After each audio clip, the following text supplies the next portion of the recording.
Well, everything's getting awful dusty. Everything is just full of dust. Artemis 3, NASA's mission to return humans to the moon for the first time since 1972. In a few years, 2 astronauts will land on the barren landscape at the South Pole, and the first thing they will encounter, other than 1/6 gravity, are tiny particles, kicked up by the descent engine on the Artemis 3 lander. And there will be lots of it. And there is no avoiding a simple fact. NASA and even commercial space missions will face an invisible threat to any spacecraft, rover, or lunar outpost. This invisible threat is represented by tiny particles of dust that hovers above the surface. But this is not any ordinary dust, but ground-up lunar rock, regolith. It will clog drills, scratch spacesuits, and tear holes in gloves.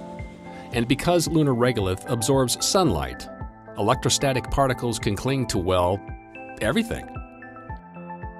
So what is NASA doing to mitigate the harmful effects of lunar dust and lunar regolith?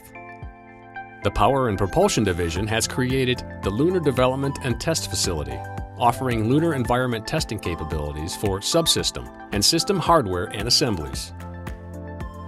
The facility will test 3 main areas: spacesuits, spacecraft components, and mechanisms with moving parts and joints.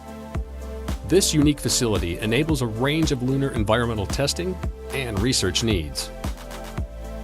The facility encompasses a 15-foot dirty thermal vacuum chamber, a 3-foot dirty thermal vacuum chamber, a dust containment and preparation lab, and a component test lab with dust box and bell jars. The facility will also have the capabilities to process and manufacture lunar regolith simulant, used for realistic and reliable testing of dust mitigation. The facility will help NASA develop dust mitigation technologies, countermeasures, and procedures that will be tested both here and on the moon with commercial autonomous rovers. Dust is difficult. Okay. Yep. Remind me to dust my camera too, will you? Don't forget to dust your camera.